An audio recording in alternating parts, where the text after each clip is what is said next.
Nous célébrons tous le Nouvel An le 31 décembre. Et pourtant, ce n'est pas du tout la date du Nouvel An. Le véritable Nouvel An que l'on fête depuis la nuit des temps est le 21 décembre. Et encore là, même cette date est moderne, c'est le solstice d'hiver. Et cette année, le solstice d'hiver est associé à une nouvelle lune, ce qui représente une énergie plus de Nouvel An pour faire son bilan et poser ses intentions de 2026. Dans cette vidéo, je vais t'expliquer justement ce cycle naturel du solstice d'hiver. Je vais t'expliquer en quoi le fait qu'une nouvelle lune soit assortie au solstice d'hiver est vraiment plus en termes de bilan et de poser ses nouvelles intentions. Je vais t'expliquer comment on pose une intention et comment ne pas tomber dans le piège de mon to-do list et mon intention. Non, ma doudou. Une intention n'est pas une to-do list. Tout cela pour nous reconnecter au vivant, à nos cycles de femmes, au cycle de la nature et pour pouvoir clôturer cette année 2025 et ce cycle de 9 ans qui est derrière nous et qui nous promet un renouveau total en 2026.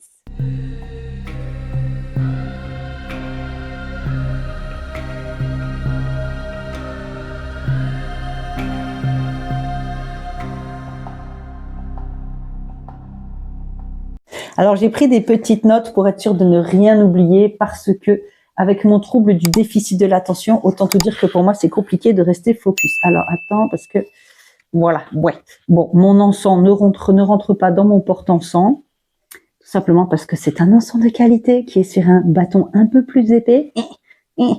Bon, il veut pas. C'est pas grave, on va le mettre comme ça. Voilà, c'est parfait. Donc, comme je te le disais, le Nouvel An est au solstice d'hiver. Et cette année, le solstice d'hiver est le 21 décembre. Et juste avant ce solstice d'hiver, nous avons la nouvelle lune, la dernière nouvelle lune de l'année, la dernière nouvelle lune de l'automne. Il faut savoir que le solstice d'hiver amorce la saison de l'hiver. Et donc, l'hiver correspond à la semaine des règles chez la femme et correspond au niveau des phases de la lune à la nouvelle lune. La nouvelle lune égale hiver, égale semaine menstruelle. Voilà, c'est comme ça, c'est immuable, c'est depuis la nuit des temps. C'est pour ça que je te dis que la femme est profondément connectée à la nature et au cycle de la nature. C'est vrai, nos corps reflètent les saisons et les phases de la lune. Donc, comme la semaine de nos règles, l'hiver, la nouvelle lune, n'est pas une période d'action, de production, c'est une période de repli sur soi, c'est une période de réflexion, c'est une période d'écoute intérieure. Et le cycle commence naturellement par ça, puisque avant de savoir ce qu'on veut mettre dans l'action au printemps, il faut d'abord réfléchir à ce qu'on veut faire grandir. Mais c'est exactement ça. Donc le nouvel an, le vrai nouvel an, c'est ce dimanche 21 décembre. Et ce qui est très intéressant, c'est que comme la nouvelle lune est juste avant, en termes de timing, on va être très bien. Si en plus tu as tes règles, alors là, c'est bango bingo, c'est le nec plus ultra, énergétiquement, tu es parfaitement aligné et tu peux être vraiment dans des dispositions très intéressantes pour poser ton intention 2026. L'erreur que font la plupart des personnes, c'est qu'ils ne savent pas poser une intention et leur intention, ils en font une to-do list. Sauf qu'une intention, c'est pas une to-do list. Une intention, c'est une boussole intérieure. C'est ce qui va nous permettre de faire nos choix. Quand tu as ton intention, tu n'as plus peur de te tromper et de mal choisir, puisque à partir de ton intention, tu vas pouvoir, tu peux l'imaginer comme une boussole et puis tu vas te tourner à gauche, à droite, devant, derrière et voir quand tes choix ou les opportunités qui s'offrent à toi s'alignent à cette boussole intérieure. Donc du coup, normalement, à la nouvelle lune, on réfléchit à son intention qui devient une graine. Et au premier croissant de lune, donc même au printemps, on va faire pousser en fait, on va planter d'abord cette graine pour qu'elle pousse.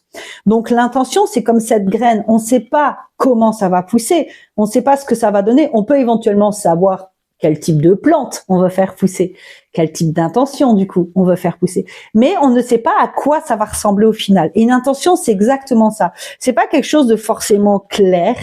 Mais c'est une idée de base qui va te permettre d'avoir toujours un axe d'évolution. En fait, on ne mesure pas la qualité d'une intention à ses résultats. On ne mesure même juste pas une intention à ses résultats, mais à une forme de cohérence intérieure. Et c'est très intéressant parce que j'ai moi-même fait cet exercice et je me suis rendu compte que les choix que je n'arrivais pas à faire étaient totalement obsolètes.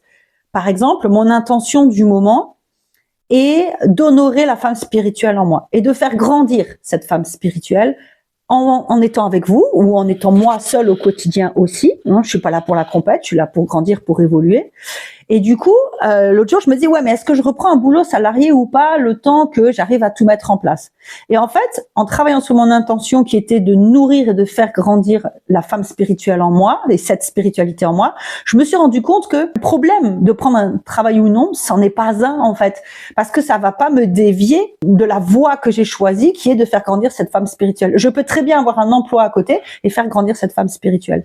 Et du coup, ça m'a permis de me rendre compte que ce que je pensais comme être un choix très difficile à faire, et ben en fin de compte, ce n'était pas si difficile que ça. Ça va dépendre des opportunités et des chemins que je prends en conscience pour aller vers ça. Alors bien sûr, je peux me tromper. Peut-être que en devenant salarié, j'aurai plus le temps de nourrir la femme spirituelle en moi et que je vais laisser tomber. Mais c'est à moi, à ce moment-là, de maintenir mon engagement que j'ai eu en posant mon intention, qui était de nourrir cette femme spirituelle.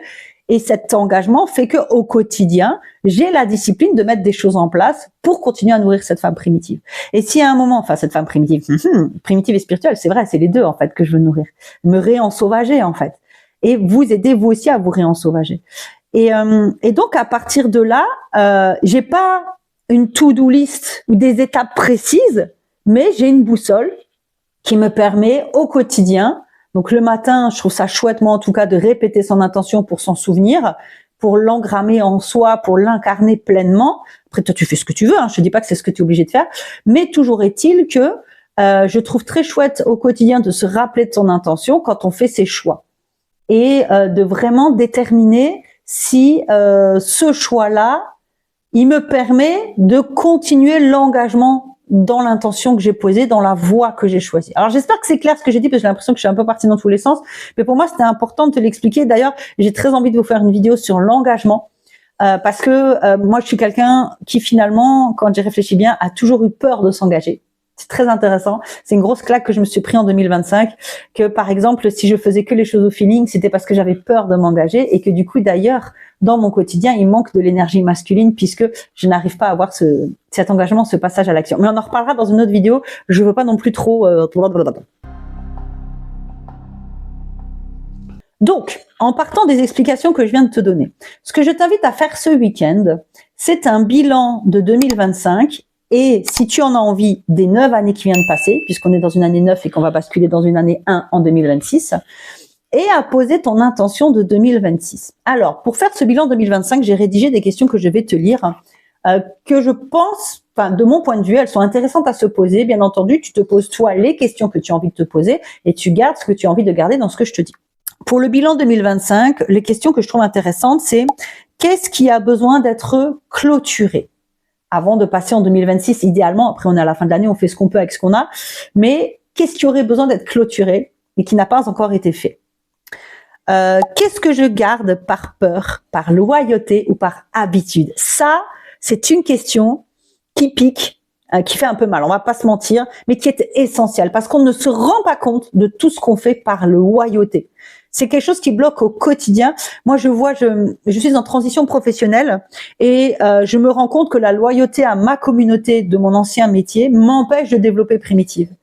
Et du coup, je choisis en conscience de couper ce lien de loyauté, de couper cette peur de déplaire et d'être trop différente de ce que j'étais jusqu'à présent, ou aussi de couper avec certaines habitudes pour pouvoir pleinement incarner, comme je le disais, cette femme primitive et spirituelle que je veux nourrir et être. C'est mon intention 2026, c'est vraiment ça. Et donc, une autre question, c'est qu'est-ce que je suis prête à libérer pour pouvoir démarrer 2026 tout simplement plus légère. Et ensuite, qu'est-ce que je veux célébrer et honorer? Ça, c'est important aussi parce que quand on fait des bilans, on a tendance à voir que ce qui va pas, mais pas forcément ce qui va. Et c'est essentiel de se célébrer et d'honorer les bons choix qu'on a faits, même si peut-être c'est des choix qui, je sais pas, moi, financièrement n'ont pas été porteurs, mais qui, au niveau de notre confiance en nous, a été très précieux. Mais c'est important de le souligner aussi. Et ensuite, si tu veux faire un bilan sur 9 ans, les questions que je trouve intéressantes, c'est qui je suis devenue pendant ce cycle de 9 ans qui vient d'évoluer. Quelle version de moi je veux incarner dans le prochain cycle? Bon, ça, j'ai déjà répondu. Et qu'est-ce que je choisis consciemment de prendre avec moi et qu'est-ce que je choisis consciemment de laisser par rapport au cycle de 9 ans. Et j'aime beaucoup ces questions-là parce que ça fait partie de mon bilan et c'est ce qui m'a aussi permis de poser mon intention de 2026 qui est de me réensauvager, de nourrir la femme primitive et spirituelle qu'il y a en moi. Donc une fois que tu as fait ce bilan, tu peux poser ton intention, comme je le disais tout à l'heure. Alors attends, là aussi j'ai pris des petites notes pour rien oublier. Donc ton intention de 2026, c'est pas une to-do list. L'idée, c'est pas de planifier tout 2026. D'abord, on pose l'intention. Tu pourras planifier 2026 un petit peu plus tard, quand on sera dans les énergies du premier croissant de lune, du premier quart de lune, entre 2 et 7 jours après la nouvelle lune.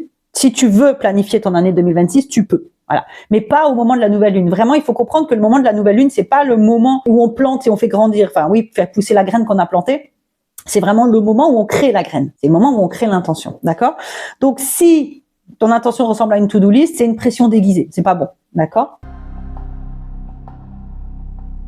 Alors, je tiens vraiment à rappeler que tout comme le solstice nous parle d'avoir la foi en la lumière et dans les cycles immuables de la vie, parce qu'au moment du solstice, on ne sait pas si la lumière va revenir. On a foi en ce cycle planétaire, on a foi en ce cycle de la nature, dans le sens où on sait qu'après les moments de noirceur, après toutes ces nuits très longues, on arrive au solstice où la lumière va regagner sur l'ombre puisque les jours commencent à se rallonger de nouveau à partir du solstice. C'est vrai que je l'ai pas dit au début, j'aurais peut-être dû, mais le solstice d'hiver, c'est la nuit la plus longue. Donc, le solstice amène cette dimension de foi en un jour meilleur, en le fait que la roue tourne, que le cycle continue son chemin. Et du coup, c'est pareil pour ton intention. Ton intention, ça va pas être quelque chose de visible ou de spectaculaire. Comme je te l'ai dit, ça va être un engagement intérieur, une ligne de conduite que tu choisis. C'est pour ça qu'on pose les intentions au moment du solstice, au moment de la semaine de nos règles ou au moment de la nouvelle lune, parce qu'on est dans cette énergie de ce n'est pas visible. La nouvelle lune, elle est invisible dans le ciel. Ce n'est pas visible, c'est un engagement intérieur qu'on fait avec soi. Donc, symboliquement, tout est relié en fait. Tout comme ton intention, comme je le disais tout à l'heure, ne se mesure pas au résultat, mais à une cohérence intérieure, une cohérence ressentie. Donc, pour poser ton intention, tu as besoin de faire une phrase. Alors, j'ai noté une phrase au présent, courte, en disant « je » et positive. Alors, je t'ai mis 2 exemples. C'est vraiment des exemples pour illustrer mon propos. Tu n'es pas obligé de reproduire. En 2026, je choisis d'avancer depuis... Ça peut être depuis la confiance, malgré la peur. Ça peut être depuis la foi, malgré le doute.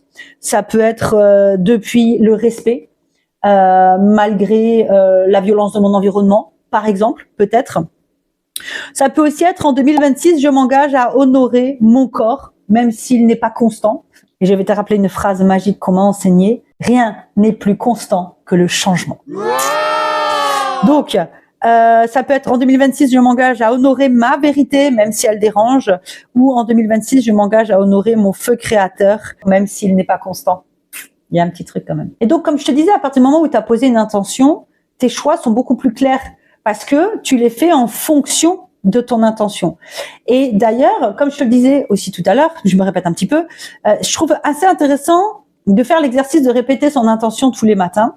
Et ce que tu peux même rajouter, si tu es anxieux, si tu as peur, etc., c'est ces 3 phrases-là que moi aussi je fais. Je ne sais pas encore comment, je ne vois pas encore les résultats, mais je sais d'où je choisis d'avancer.